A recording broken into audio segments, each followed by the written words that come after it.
So hello students, आज हम start करते हैं एक्सरसाइज 8.1 मैथ क्लास 10 की। सो पहला क्वेश्चन दिया हुआ है, in triangle A B C right angle at B, A B equal to 24 centimetre, B C equal to 7 centimetre, determine, मतलब हमें ये फाइंड करना है। सो पहले हम जो गिवन है उसको हम लोग लिखते हैं। राइट एंगल एट बी, पहले हम लोग फिगर बनाते हैं।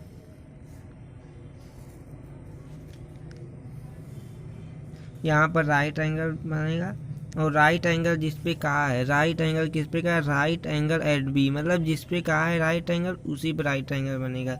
तो राइट एंगल एट बी, मतलब बी पर हम लोग राइट एंगल बनाते हैं। फिर उसके बाद यहाँ पर ये एक्सचेंज कर सकते हैं, लेकिन जिस पे कह दिया राइट एंगल जिस पे बनेगा उसी पे बनेगा, हम लोग चेंज नहीं कर सकते। फिर उसके बाद दिया ए यहाँ पर लिख लेते हैं और सी यहाँ पर लिख लेते हैं, बचा हुआ है। तो ये एक बात बता दे रहे हैं हम, जैसे यहाँ पर अगर यहाँ पर दिया है 90 डिग्री, यहाँ पर दिया है तो इसके सामने वाला हमेशा हाइपोटेन्यूज होता है। तो यहाँ पर हाइपोटेन्यूज हमेशा हाइपोटेन्यूज, यहाँ पर एच हो गया हाइपोटेन्यूज, और यहाँ पर परपेंडिकुलर और बेस हमेशा चेंज होता रहता है।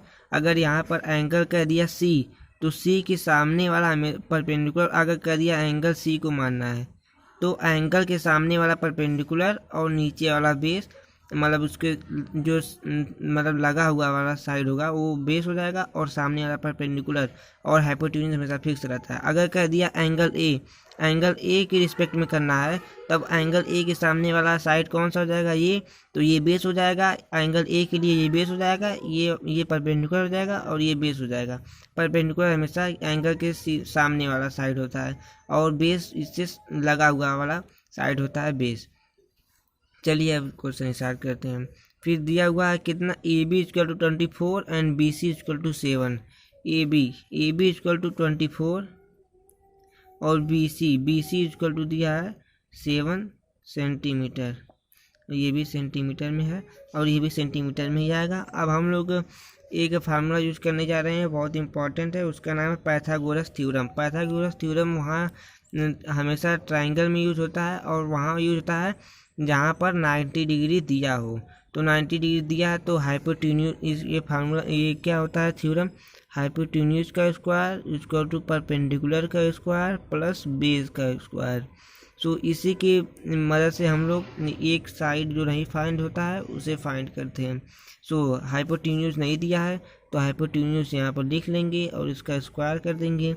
और पी देखिए क्या, अभी ये इसमें किसी को एंगल नहीं देने के लिए कहा है तो अभी नहीं लेंगे, पर फिर इस अकॉर्डिंग टू किसी को भी बेस किसी को परपेंडिकुलर मान सकते हैं। तो हम परपेंडिकुलर इसको मानते हैं, तो 24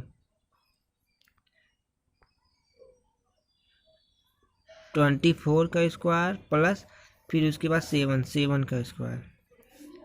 सो एच का स्क्वायर इक्वल टू 20 इसका होता है 49 होता है, और 24 का स्क्वायर हो जाएगा कितना, 576 हो जाएगा। तो एच स्क्वायर इक्वल टू कितना लिखेंगे, 576 प्लस 49 हो जाएगा अंडर रूट, ये स्क्वायर अभी आएगा तब अंडर रूट हो जाएगा, इस तरफ आएगा तो फिर 625 हो जाएगा।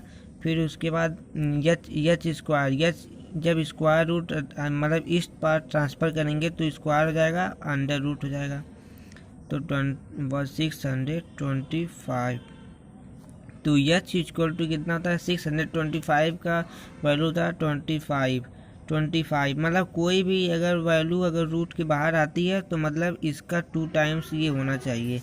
अगर हम लोग 25, अगर इस 625 है, मतलब ये कितना होगा, 25 इंटू 25 करने पर 625 आना चाहिए, तब जाके अगर कोई 2 टाइम्स है तो इसका 2 का पेयर बनता है, 1 पेयर में से एक बाहर निकल आता है। सो चलिए हाइपोटेन्यूज हम लोग को पता हो गया, 25 हो गया। सो उसके आगे सॉल्व करते हैं। क्या दिया, पहला साइन ए कॉस ए, तो साइन ए पहले लिख लेते हैं, साइन ए कॉस ए, तो साइन इक्वल टू क्या होता है, परपेंडिकुलर अपॉन हाइपोटेन्यूज। और कॉस ए इक्वल टू क्या होता है, बेस अपन हाइपोटेन्यूज। सो परपेंडिकुलर हमें एक रिस्पेक्ट में देखना है, एंगल एक रिस्पेक्ट में, एंगल ए यहाँ पर, एंगल ए के ये सामने वाला परपेंडिकुलर, ये साइड वाला बेस हो जाएगा। तो क्या दिया है, परपेंडिकुलर अपन हाइपोटेन्यूज, तो 7/25 हो जाएगा। अब ये कॉस ए इक्वल टू दिया है बेस अपन हाइपोटेन्यूज, तो हाइपोटेन्यूज तो हमेशा ये फिक्स रहता है 25 हो जाएगा, और बेस इक्वल टू कितना दिया 24 हो जाएगा। फिर ये देखिए 1 का आंसर आ गया हम लोग का। अब आते हैं सेकंड वाले पे, तो क्या दिया है साइन सी और कॉस सी। सो हम लोग अब की बार सी को एंगल मानना है, सी को मानना है एंगल लेना है, तो सी को लेते हैं एंगल, सी के सामने वाला परपेंडिकुलर, साइड वाला बेस, हाइपोटेन्यूज फिक्स रहता है, तो सामने वाला परपेंडिकुलर। सो इसका क्या साइन, अभी देखिए साइन का हम लोग बताए हैं परपेंडिकुलर पर हाइपोटेन्यूज। सो परपेंडिकुलर अब की बार क्या दिया है, अब की बार परपेंडिकुलर हो जाएगा 24 अपन हाइपोटेन्यूज हमेशा फिक्स रहता है, तो 25 हो जाएगा। और कास सी दिया है, तो बेस अपन हाइपोटेन्यूज, तो हाइपोटेन्यूज हमेशा सेम रहता है 25। और सी के रिस्पेक्ट में देखिए, सी के सामने मतलब ये सबसे सटा हुआ साइड क्या कौन सा है, 7 है, तो 7 हो जाएगा क्या, 7 हो जाएगा बेस, और ये वाला परपेंडिकुलर हाइपोटेन्यूज फिक्स रहता है। सो ये हो जाएगा बेस कितना 7। सो ये दोनों ये आंसर हो जाएंगे, ये दोनों आंसर हो गए। सो चलिए अब नेक्स्ट क्वेश्चन के आगे चलते हैं, question number second. Question number second में क्या दिया है, इन फिगर 8.13 फिगर में देखना है find tan p minus cot R. सो हम लोग को देखिए 2 साइड दिया है, तीसरा फाइंड करना है, तो हाइपोटेन्यूज मतलब वो पाइथागोरस थ्योरम लगाएंगे। पाइथागोरस थ्योरम क्या कहता है कि हाइपोटेन्यूज का स्क्वायर इक्वल टू बेस का स्क्वायर प्लस परपेंडिकुलर का स्क्वायर। सो हाइपोटेन्यूज दिया हुआ है 13 और परपेंडिकुलर ये है, बेस ये, चाहे तो इसको बेस इसको परपेंडिकुलर मान सकते हैं, अभी कुछ कहा नहीं कर सकता।